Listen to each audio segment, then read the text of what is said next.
On the school open day, Rachel noticed me walking down the hallway.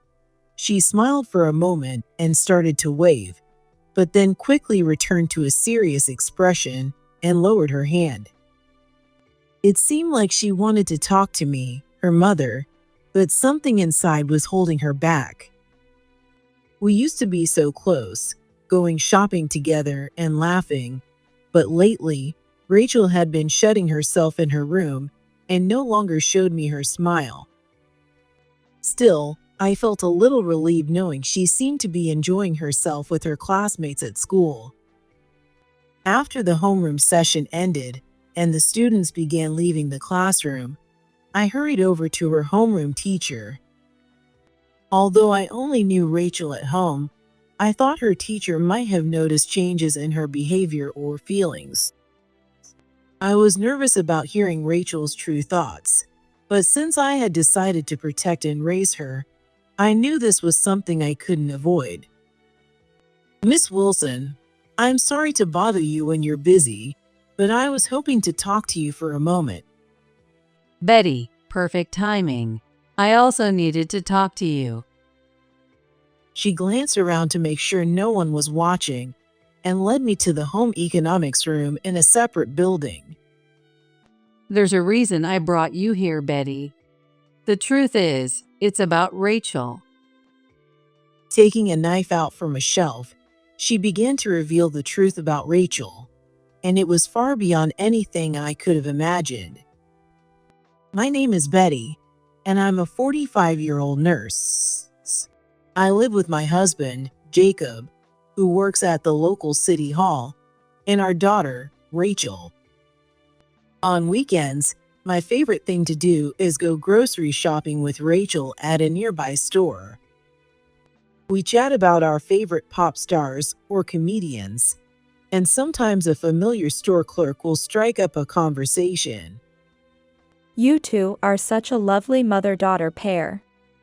She's the best mom ever. Rachel always says with a smile, and it warms my heart. In our neighborhood, people know us as a close mother-daughter duo, and I had always hoped this relationship would continue forever. The truth is, Rachel and I aren't biologically related. Jacob was married before, and Rachel is his child from his previous marriage. Even so, I've lived under the same roof with Rachel for about 10 years now, and I see her as my own daughter. When parents divorce, it's often said that it's rare for the father to gain custody of the children.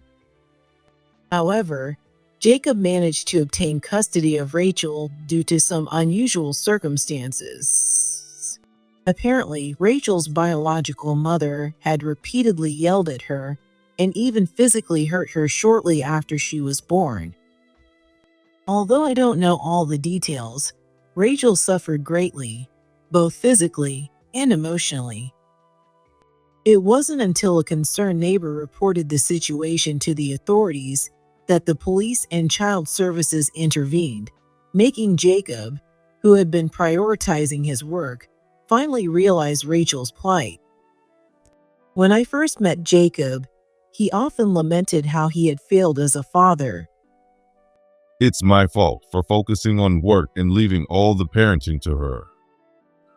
I met Jacob and Rachel when Jacob came to the hospital where I work as a patient.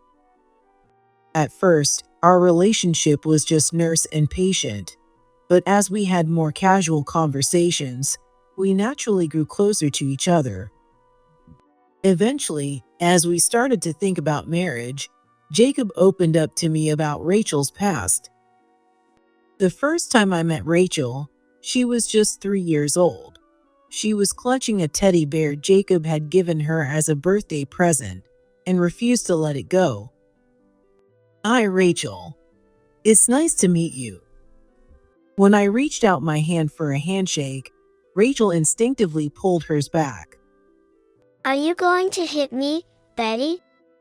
The moment I saw Rachel asking in a trembling voice, it felt like my chest was being crushed. "No, of course not. You're a good girl, Rachel. I would never hit a good girl." Really? You won't hit me or throw water on me?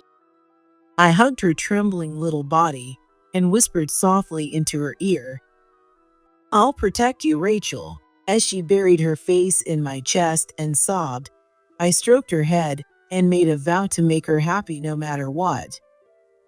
"You can call me Mom if you'd like." Rachel seemed a little cautious. It was understandable, given the hardships she had endured from her biological mother. Even so, I wanted to spend as much time with Rachel as I could on my days off. At night, I would lie next to her and read storybooks until she fell asleep. Stop. Mom, I'm scared. Sometimes, her past experiences would surface in her dreams, and she would cry in her sleep. I can't say for certain if my efforts paid off, but Rachel gradually began to open up, and eventually, she started initiating conversations with me. Hey, Mom, today Zoe from my class said. After overcoming her difficult past, Rachel grew into a cheerful and innocent child by the time she started elementary school, always smiling. Because of my job as a nurse, my schedule is inevitably irregular. Even so, on days when I wasn't home or got back late, Rachel would often take the initiative to cook or help with household chores. So, Mom, this Sunday you're off work, right? I was thinking of inviting my friends, and we could all go to the amusement park. Rachel and I were so close that, eventually, Jacob started to feel a bit jealous of our relationship. Hey, Rachel. How about chatting with your dad sometimes, too? He said it with such a lonely expression that I couldn't help but laugh. Rachel would sometimes go quiet whenever Jacob came near. She was likely entering that tricky stage when some girls find it hard to connect with their fathers. Don't worry, I'll listen to Rachel's stories for you. I ended up responding in a joking manner as well. Though I felt a little bad for Jacob, I couldn't help but feel happy that Rachel seemed to trust me so deeply. However, about a month after Rachel started middle school, she suddenly became a different person, losing her cheerful energy. The drastic change in her surroundings from elementary to middle school was likely a factor. Even so, I felt deeply anxious that Rachel, who used to share even her smallest worries with me, had recently become so quiet. She still helped with cooking, cleaning, and laundry as usual. But the Rachel who used to laugh and talk about her day at school seemed to have disappeared. It used to be her habit to finish her homework and then sit beside me to watch TV dramas together. Now, aside from dinner and bathing, she would retreat to her room and lock the door. What's wrong with her? She doesn't talk to me about anything after school anymore and just shuts herself in her room. Something's not right. Unable to dismiss my worries, I brought it up to Jacob after he got home from work. There's no need to overthink it. She's probably just at that age. Jacob just laughed it off like it was someone else's problem and didn't address my concerns head on. If Rachel is struggling with fears or worries, I want to help her as her mother. When I first met Rachel, I made a vow to her and to myself that I would ensure her happiness no matter what. Yet now, not being able to notice her pain or do anything to help her made me feel so helpless and frustrated. Rachel, would you like to chat with me for a bit?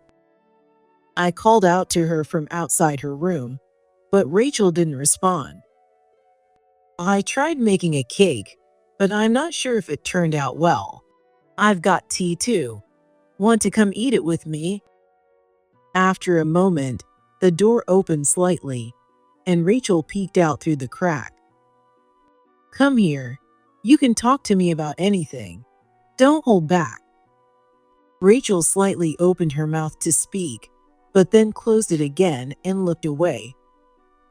I didn't want to force the door open. I felt it was important to respect Rachel's feelings and let her decide when to open up. I resolved to wait patiently until Rachel chose to share her troubles with me on her own. Suddenly, I noticed Jacob standing behind me, watching. Rachel let out a small gasp, almost like a cry, and quickly slammed the door shut. Jacob, something is definitely wrong with Rachel. She's troubled by something. Don't worry about it too much.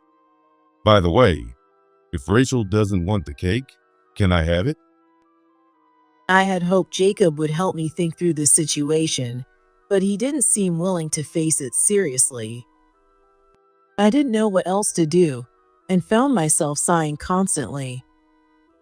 Even when I came home from work, I no longer heard Rachel's bright and cheerful greetings. How long has it been since I last saw her smile? As I glanced at the calendar, my mind drifted to the past, trying to recall the last time Rachel had laughed. But thinking about it like this doesn't solve anything. No, what I need to do now is face Rachel as she is today. I forced a smile at my reflection in the mirror, trying to encourage myself. Even so, it was hard to say I successfully hid the exhaustion on my face. Will the day come when we can laugh together again, just like before? As I thought about this, my eyes were drawn back to the calendar. A large mark was on the last day of May, with the word school written on it.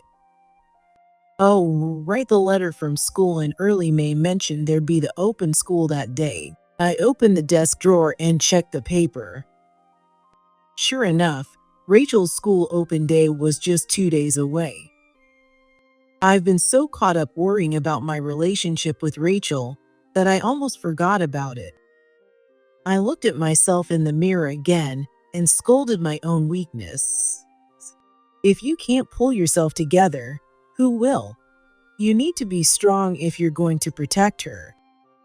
Since I've only seen Rachel at home, I have no idea what she's usually like at school. I thought that her homeroom teacher might have noticed any changes in Rachel's behavior. These days, the school open day is designed to accommodate families' schedules, allowing visits at any time, which was helpful for someone like me with irregular hours. At Rachel's middle school, parents could visit at any time on the scheduled day. Although I was off work that entire day, I decided to avoid the morning and go in the afternoon. If I wanted to have a thorough discussion with her homeroom teacher, it would be more convenient for both of us to talk after school. As much as I was afraid of learning Rachel's true feelings, I resolved that this was something I couldn't avoid if I was committed to protecting and raising her. On the day of the school open day, as I walked down the hallway, Rachel noticed me. For a moment, she smiled and started to wave, but then her expression quickly turned serious, and she lowered her hand. It seemed like she wanted to talk, but was holding herself back for some reason. Watching her behavior, I was overwhelmed with a vague sense of unease. Even so, once class began, Rachel responded to the teacher's call with the brightest voice of anyone in the room and read her essay with enthusiasm. She appeared to get along well with her classmates, occasionally chatting so much that the teacher had to remind her to focus. Seeing Rachel manage well at school eased my worries a little. After class ended, I stayed at the school, waiting for homeroom to finish. When it was over and the students started leaving the classroom, I quickly approached Rachel's homeroom teacher, Miss Wilson. Miss Wilson, I'm sorry to bother you when you're busy, but I was hoping to talk to you for a moment. Betty, perfect timing. I also needed to talk to you. Miss Wilson replied as she hurried toward me. She glanced around, as if checking for prying eyes, then lowered her voice and led me to the home economics room in a separate building. If privacy was the concern, surely there were closer options than the home economics room. There's a reason I brought you to this room. Judging by her serious expression, I could tell this wasn't going to be a cheerful conversation. Has anything changed at home recently with Rachel? The sudden question left me at a loss for how to respond. As she mentioned, Rachel had indeed been withdrawn lately, no longer showing the cheerful demeanor she used to have around me. And yet, I hadn't been able to connect with her or support her through whatever was troubling her. This moment painfully reminded me of my shortcomings as a mother. While I struggled for words, Miss Wilson glanced around again to make sure no one was nearby. She then retrieved a kitchen knife from the preparation room. Actually, something happened with Rachel during last month's in class. She began recounting a puzzling incident that Rachel had experienced. Toward the end of April, the students had a cooking class in their home economics period. As the home economics teacher, Miss Wilson had pre-selected the ingredients to be used, but allowed the students to decide on the dishes they wanted to make.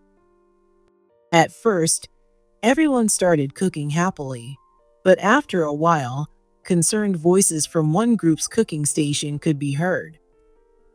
When she went over, she found Rachel crouched on the floor, looking distressed and overwhelmed. This was particularly shocking to Miss Wilson, as Rachel had always been a bright, outgoing student, often the one making everyone laugh in class. When she asked the students in the group what had happened, they explained that Rachel had been happily preparing the food at first, but the moment one of the students picked up a knife, Rachel suddenly started trembling. Do you think Rachel might have had a traumatic experience involving knives? Miss Wilson asked cautiously, choosing her words carefully. Hearing this, only one possibility came to mind. I remember Jacob telling me that before I met Rachel, she had suffered severe mistreatment from her biological mother. Apparently, there were times when her mother would point a knife at Rachel and hurl cruel words at her. Even so, since Rachel had been with me, she had never shown fear around knives. On the contrary, she had often helped with cooking in my place when I was busy with work, even using knives when necessary. I've heard about her past with her biological mother, but for the past several years, she hasn't shown any fear like that. I explained everything openly, from Rachel's relationship with her mother to how our blended family had been living since Jacob and I were married. No matter how much I thought about it, I couldn't figure out why Rachel had suddenly developed a fear of knives. This might not be my place to intrude on a family's privacy, but Miss Wilson carefully chose her words, glancing around even more nervously than before. That's okay. Please tell me anything. At this point, understanding Rachel's emotional struggles was far more important than concerns about privacy. it might be a good idea to be cautious around Jacob. She spoke with a serious expression. What do you mean by being cautious around Jacob? I was confused to hear Jacob's name brought up so suddenly. What could have possibly happened between Rachel and Jacob? Rachel was trembling and repeatedly said, "I'm sorry, Dad," while crying. Not just once. She said it over and over, as if she were being scolded by her father. As she recounted the scene, tears welled up in her eyes. Rachel said that. The truth revealed by Miss Wilson left me speechless. After my conversation with Miss Wilson ended and I walked out through the front gate, Rachel came running after me. Mom, wait. Rachel, I thought you had already gone home. I saw you go to the home economics room with Miss Wilson earlier. I couldn't think of anything to say right away, and an awkward silence filled the air. Are you enjoying school? Unable to bear the silence, I asked a safe, neutral question. It's fun. Everyone's really kind. From her voice, it didn't seem like she was avoiding talking to me. Shall we walk home together for the first time in a while? Yeah. Rachel nodded with a radiant smile, just like before. On the way, we stopped by our usual grocery store to buy ingredients for dinner. Will you help me make dinner tonight? Sure. But only if we make my favorite pasta tonight. As we divided the shopping bags between us, I felt a deep sense of happiness in being able to have these casual, everyday conversations with Rachel again. Hey Rachel, I just had a little chat with Miss Wilson earlier. Rachel, who was walking slightly ahead of me, began to slow her pace. She had always been a smart child, and it seemed like she had a sense of what I was about to say. Even so, she kept her smile, though her voice dropped as she asked, What did you talk about? about the cooking class and how you were trembling when you saw the knife. Oh, that. Yeah, about that. Rachel's smile suddenly became awkward. She seemed to be trying to maintain her usual cheerful expression, but her pain was evident, and her steps grew smaller. Eventually, she stopped walking altogether, turned to face me. I hate it. I was so scared. I just want to forget about it, but I keep remembering. She began to cry, large tears streaming down her face. Before I could ask her what had happened, my body moved on its own, and I pulled Rachel into a tight embrace. It's okay now, Rachel. I'll always be here for you. Clinging to me with all her strength, Rachel cried like a little child, unable to stop for a long time. I even forgot about the grocery bags we had dropped on the ground. I didn't ask her anything, choosing instead to patiently wait until she calmed down on her own. After about 5 minutes, Rachel finally steadied herself and spoke hesitantly. Mom, this is something Dad told me I must never talk about, but One day after her elementary school graduation ceremony, Rachel was planning to attend a sleepover graduation party at her friend's house. However, Rachel realized she had forgotten the teddy bear she always hugged while sleeping, so she went back home to retrieve it. At the time, I was at work, so only Jacob was supposed to be at home. When Rachel arrived, it was already dark outside, yet the house lights were off. As she opened the front door, she noticed a pair of high heels she had never seen before. The strong scent of perfume filled the air, accompanied by the sound of whispered voices coming from the bedroom. Although the house was completely dark, light was inexplicably leaking from the bedroom. Unable to understand what the situation meant, Rachel called out to Jacob, who she assumed had already come home. At first, she thought Jacob was simply watching TV alone in the bedroom. When Jacob noticed Rachel's presence, he panicked and tried to stop her. But by then, Rachel had already entered the bedroom and witnessed something she should never have seen. There, Jacob was embracing a young woman Rachel didn't recognize, and they were kissing. Both Jacob and the woman quickly separated, but even as a child, Rachel understood exactly what was happening. Overwhelmed, Rachel forgot about the teddy bear and tried to run out of the house. Stop. Don't run away. However, the moment Jacob's angry voice yelled at her from behind, Rachel froze in place, unable to move, as if she had turned to stone. That voice of Dad's. It sounded just like Mom's from before. Jacob grabbed a knife from the kitchen and pointed it at Rachel, who was frozen in place at the front door.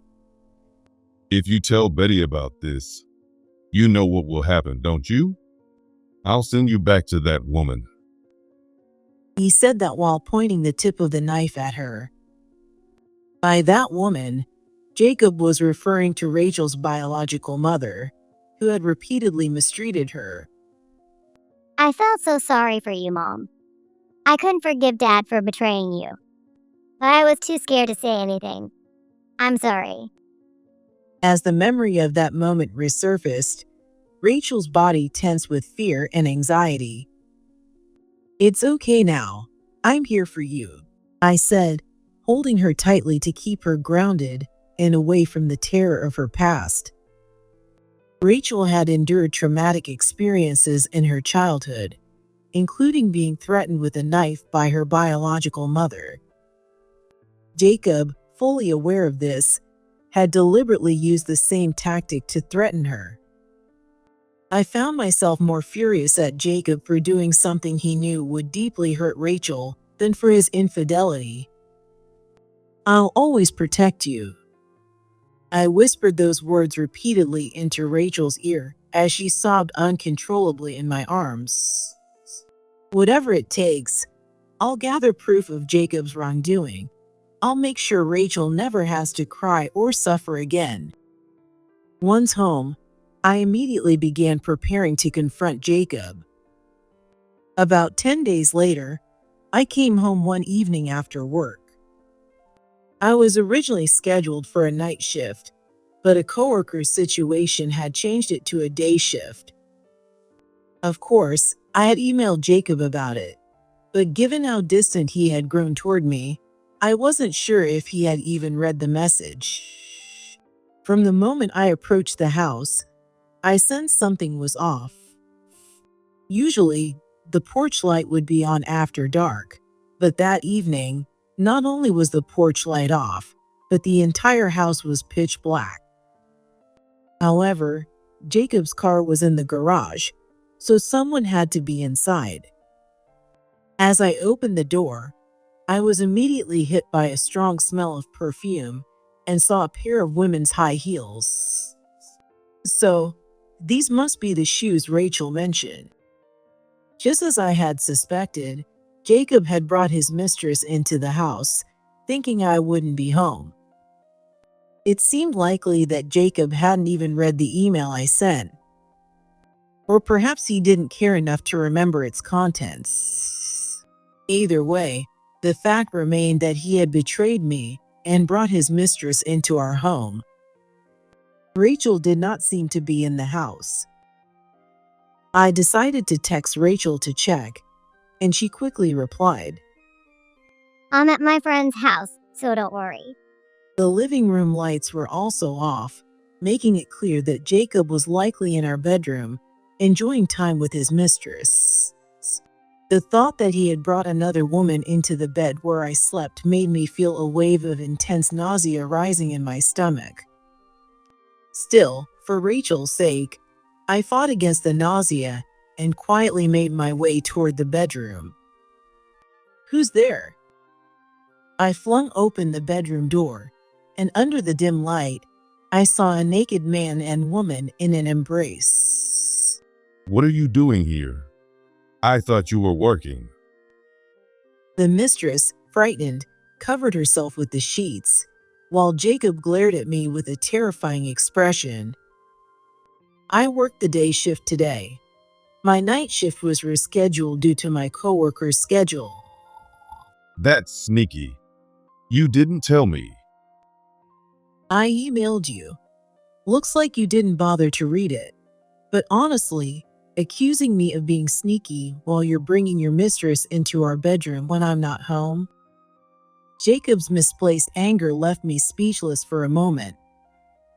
I reached into my bag, pulled out a completed divorce agreement, and thrust it in front of him. I wasn't sure when to bring this up, but now seems like the perfect time. I want a divorce. A divorce? Don't you think that's a bit extreme? Your wrongdoing doesn't stop there. To make matters worse, you treated your own daughter, Rachel, so horribly. That's something I find even more unforgivable than your affair. That's a misunderstanding. I don't know what Rachel told you, but I was just being a little strict out of love. You're blowing this out of proportion. As I prepared for the divorce, I played my ultimate trump card. I didn't tell you, but I've installed surveillance cameras throughout this house. That's an invasion of privacy. Even between a married couple, there are limits to what's acceptable. This is my house too. What's wrong with installing security cameras in my own home? When I counted, Jacob couldn't respond. He just pouted and fell silent. Also, I will be taking custody of Rachel. There's no way I can leave her with someone like you. Don't be ridiculous. She's my daughter. You're not even related to her by blood. The court will never allow it. Then let's settle this in court. I have surveillance footage. Modern cameras are amazing, you know. The video is crystal clear. And the audio is perfectly recorded too. Jacob still looked dissatisfied, but he had no logical argument to counter and slumped in defeat. Eventually, our divorce was finalized, and I was awarded full custody of Rachel. Despite Jacob's resistance to giving up custody, the surveillance footage not only captured evidence of his infidelity, but also numerous instances of him threatening Rachel. Even after I installed the cameras, Jacob had apparently continued his harsh behavior toward Rachel regularly. Since Rachel's testimony aligned perfectly with the video evidence, Jacob's desperate excuses were dismissed entirely. I couldn't understand Jacob's motives. Why didn't he want to let go of Rachel? Without me or Rachel, he could have just lived happily with his mistress. To my surprise, it turned out that the mistress was a co-worker of Jacob's at the local city office. The incident became widely known in the community, undoubtedly reaching their workplace. It was likely that both of them would lose their jobs over this. I was able to claim compensation from both Jacob and his mistress, and Jacob's repeated threats toward Rachel also led to police involvement. After officially adopting Rachel, I moved into a new home. Compared to our previous house, it's certainly not spacious, but it's more than enough for the two of us to live comfortably. And best of all, it's only a few minutes walk from my parents' house.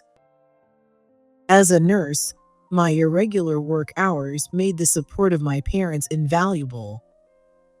They had known Rachel since she was little and treated her as if she were their own granddaughter, showering her with love and care.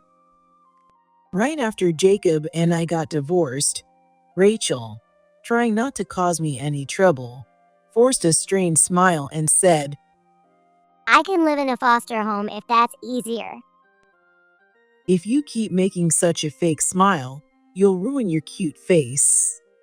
I pulled Rachel into a tight hug. Kids shouldn't be worrying about their parents. Remember our promise? I told you I'd protect you. If I stay with you, won't I just make you unhappy? My happiness is for me to decide. If you're happy, that's my happiness. You might not understand that yet, but you will someday. I gave her a playful smile and gently tapped her nose with my finger. Oh, come on. Stop treating me like a kid.